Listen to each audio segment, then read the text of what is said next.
सकता है कि वो ही कह रहा है, उसकी बात मान लूं, वो कह रहा है उसकी बात मान लूं, वो कह रहा है उसकी बात मान लूं, हजारों किताबें एकत्रित कर लूं, कभी इसको फॉलो करूं, कभी उसको फॉलो करूं। हम तो उस कुत्ते की तरह हो रहे हैं, जिधर हमें कुछ दिखता है उधर हम भागना शुरू कर देते हैं।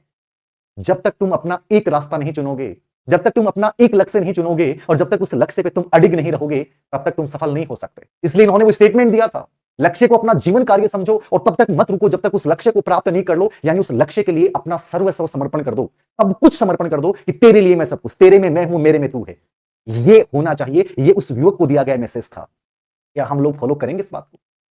और तीसरी और अंतिम बात, छोटी सी कहानी कि सर ध्यान डाइवर्ट होता है, सर सफल नहीं हो रहे हैं, पता नहीं क्या हो रहा है। स्वामी विवेकानंद जब शिकागो से लौट रहे थे, एक पुल के ऊपर दो बच्चे, और दोनों बच्चे क्या कर रहे थे कि एक अंडे का छिलका है और उस पर निशाना लगा रहे हैं, लेकिन निशाना लग नहीं रहा है। स्वामी विवेकानंद कई देर से देख रहे हैं कि निशाना क्यों नहीं लग रहा है। स्वामी विवेकानंद ने कहा कि मैं लगाऊं निशाना।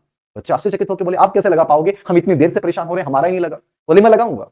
उन्होंने उठाया और निशाना लगा और सीधा अंडे के छिलके पे जाके लगा। वो बच्चे आश्चर्यचकित होकर देखने लगे, ये आपसे कैसे संभव हुआ? उन्होंने कहा कि यस, मेरे से संभव हुआ। कैसे हुआ? क्योंकि मेरे दिमाग में केवल एक ही बात थी कि मुझे अंडे के छिलके को तोड़ना है, लेकिन तुम जब उस अंडे के छिलके को तोड़ने के लिए निशाना लगा रहे थे, उस समय तुम दोनों आपस में बातें कर रहे थे।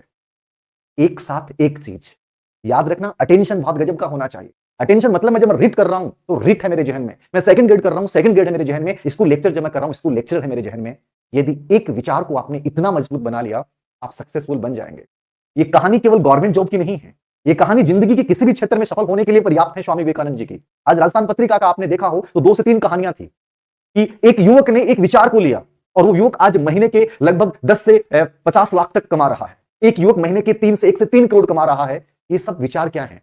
ये स्वामी विवेकानंद के ही एक रास्ते हैं। याद रखना, आप युवा हैं तो कभी ये बात मत करो कि मैं निराश हो चुका हूं, कभी ये बात मत करो कि मैं थक चुका हूं, कभी ये बात मत करो कि मेरे साथ ऐसा क्यों होता है, कभी ये बात मत करो कि सर मैं कंफ्यूज्ड हो जाता हूं।